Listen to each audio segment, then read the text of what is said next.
after Mumbai terror attack, a courtroom in that same city has finally moved to do something it has never done before.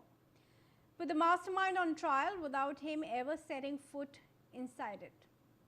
His name is Hafiz Saeed, and this is the story of India's trial in absentia and why it matters.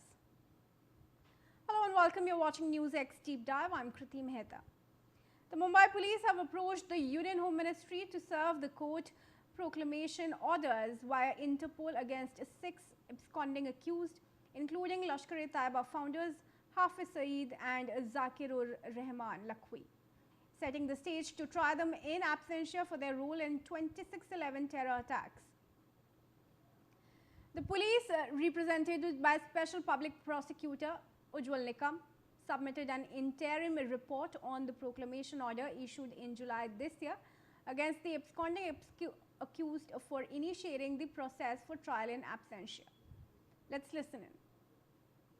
Bharat सरकार ने एक बहुत अच्छा सख्त कदम उठाया था, जो हमारे देश के गृह मंत्री अमित जी शाह, इन्होंने ऐसा कुछ बदलाव लाया है जिसके तहत आज धारा 356 के मुताबिक हम जो भगोड़े आरोपी पाकिस्तान में छुपे हुए हैं उनके खिलाफ इन अब्सेंशिया सबूत डालने के कोर्ट को हमने विनती की थी। कोर्ट ने हमारी विनती अनुसार उनके खिलाफ प्रोक्लेमेशन वारंट इशू किया है और हमने मिनिस्ट्री ऑफ होम अफेयर्स को एक पत्र भी लिखा है।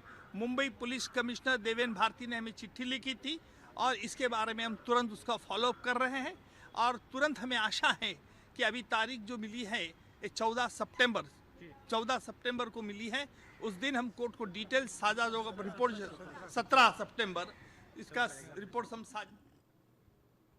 The role of these men in the attack was mentioned by terrorist Ajmal Kasab and accused turned approver David Headley. Kasab was the lone surviving Pakistani terrorist captured alive during the 26/11 Mumbai attacks in November 2008. Convicted of mass murder and waging war against India, he was sentenced to death and hanged at Yerwada Central Jail in Pune on November 21, 2012. Moreover, India is set to serve court summons on Lashkar-e-Taiba chiefs Hafiz Saeed in Lahore through diplomatic channels as the National Investigation Agency moves ahead with proceedings against him in the 2025 Pahalgam terror attack case. The summons will be routed through the Ministry of External Affairs after a special NIA court earlier issued a non-bailable warrant against Saeed. The move is part of an effort to formally give Saeed an opportunity to appear before the court while creating the legal groundwork for proceedings to continue in his absence if he fails to do so. The NIA has charge-sheeted Saeed in a supplementary charge sheet filed in July 2026 in connection with the Pahalgam terror attack. He has been named both individually and in his capacity as a key leader of the LeT and the resistance front, with the agency accusing him of involvement in the conspiracy and waging war against India. A special court in Jammu subsequently issued a non-bailable warrant against him in July, initiating the process that could eventually lead to him being declared a proclaimed offender under provisions of the Bharatiya Nyaya Nagrik Suraksha Sanhita. The NIA had a plan to route the proclamation and formal court summons through the Ministry of Home Affairs and the MEA to Pakistan's Foreign Ministry through the Indian High Commission in Islamabad. As per reports, the government has now moved ahead with the process of serving the summons through the Ministry of External Affairs. The legal process is aimed at formally recording what Saeed was given an opportunity to participate in proceedings before any further action is taken against him in his absence. If Saeed does not appear despite the summons and completion of the prescribed legal process, authorities could invoke provisions of the BNSS allowing a trial in absentia. Now, Section 356 of the BNSS provides for inquiry, trial or judgment in absentia of a proclaimed offender under specified conditions. As per sources, the cross-border service of court documents would also create an official record of India's attempts to bring Saeed before its judicial system, despite the absence of extradition or cooperation from Pakistan. Officials believe this would strengthen the judicial case against him while complementing existing international measures, including the Interpol Red Corner notice linked to Saeed. Sources reveal the step demonstrated India's determination to close legal loopholes that could otherwise delay proceedings against terror masterminds operating from outside the country. According to sources, the government is using provisions under India's new criminal laws to continue the judicial process even where an accused remains outside the country and extradition is not forthcoming. The objective is also to ensure that the case against Saeed is backed by a complete procedural record before any trial in absentia is initiated. Sources say building a strong judicial record against Saeed in the case could also add to sustain diplomatic pressure on Pakistan and strengthen India's case before international forums, including in discussions linked to terror financing and the Financial Action Task Force. It's worth mentioning here that Pakistan has separately run its own prosecutions against Saeed over the years, largely on terror financing charges rather than the Mumbai attack itself, in cases that Indian officials and independent observers have long criticized as slow-moving and inconsistent. Pakistan has maintained that Saeed is in custody after being convicted in terror financing cases. Indian agencies, however, have long accused Pakistan's security establishment of shielding him from wider international accountability. The latest move would allow India to demonstrate that it has exhausted the available judicial and diplomatic mechanisms to secure his participation in the case before pursuing further proceedings under the BNSS.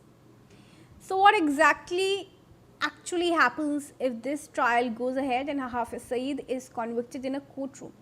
He never enters. Legally, a conviction stands. Practically, he wouldn't be arrested unless he is later taken into Indian custody, which, given the history of failed extradition requests, is not something anyone expects soon. What it does do is formally close the evidentiary chapter of the case. It puts a legal judgment on record rather than leaving the file open indefinitely. And symbolically, it's significant for the victims' families who have waited nearly 2 decades to see any court anywhere reach a verdict on who directed the attack. Let's in fact now go across to geopolitical and defense expert, retired Major General Sudhakarji, joining us on this. Sudhakarji, thank you very much. Very good evening to you. Why do you think his trial in absentia did not happen up until now? Good evening, Kriti. Thank you for inviting me for your show. You have actually stumped me. There is no denying the fact that the focus of the nation was different. Nobody seemed to have applied and adopted a very, I would say, business-like approach in the past. And the terrorism having become kind of the leitmotif of the efficiency of the governance today, the present dispensation has prioritized that cross-border terrorism cannot actually, continue to prosper and thrive, and we cannot have talks and terror going together. We cannot have blood and water flowing together. So therefore, there is a distinction which has been drawn by the present dispensation. At least I can vouch for preceding couple of years, which was non-existent earlier. And classic example is 2008, when the Taj Hotel was hit by the terrors, the same Lashkar-e-Taiba that you are taking example of. We had an option to hit their military or the terrorist camps in Pakistan. Our Air Force Chief has gone on record to indicate that he had gone to the leadership more than once and suggested that he should be allowed to go and hit them. But for some reason, maybe not understood by common men like us, the decision was taken no, because it is a nuclear power, and nuclear power has been called bluff many times. So therefore, a lot of events have taken place. If you join the dots, I personally feel that the self-confidence of the nation, having taken a very serious beating from terrorism, cross-border terrorism or trans-border terrorism sponsored by Pakistan, has come to a final conclusion of drawing red lines. Those red lines started with Uri attack, and Uri attack ended, or it was responded to by trans-border special forces operation.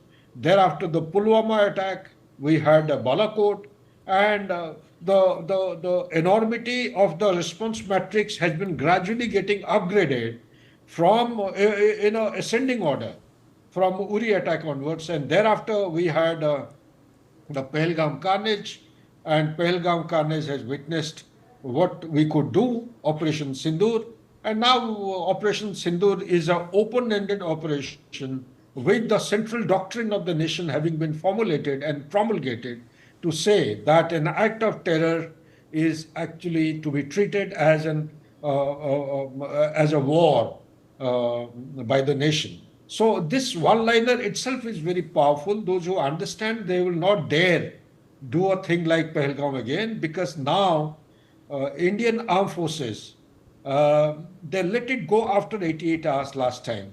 This time I only hope and pray that they do not go beyond that. But the thing is, the way it is building up gradually, we have Turkish aircrafts landing in, I think, Islamabad or Noor Khan Air Base, and we find Chinese aircrafts landing somewhere in Karachi in past 48 hours. There are heavy weapon systems, drone manufacturing capability. We have missiles coming from China, satellite navigation, Baidu towers, etc., etc. And we are witnessing what is happening in Bangladesh. There is Jamaiti having come in relatively in a dominant role in the democratic election. Yes. We are witnessing all this. So all these things put together, I think inaction on part of the country. We have taken the beating in a mellowed manner, and now we are asserting our authority of our as a democratic power, as a global power, emerging power. Now we are ready to give it back nice and properly. So better late than terrorists never. attack- Right. Yeah. General Sudhakar, thank you very much for joining us on this and for speaking to us.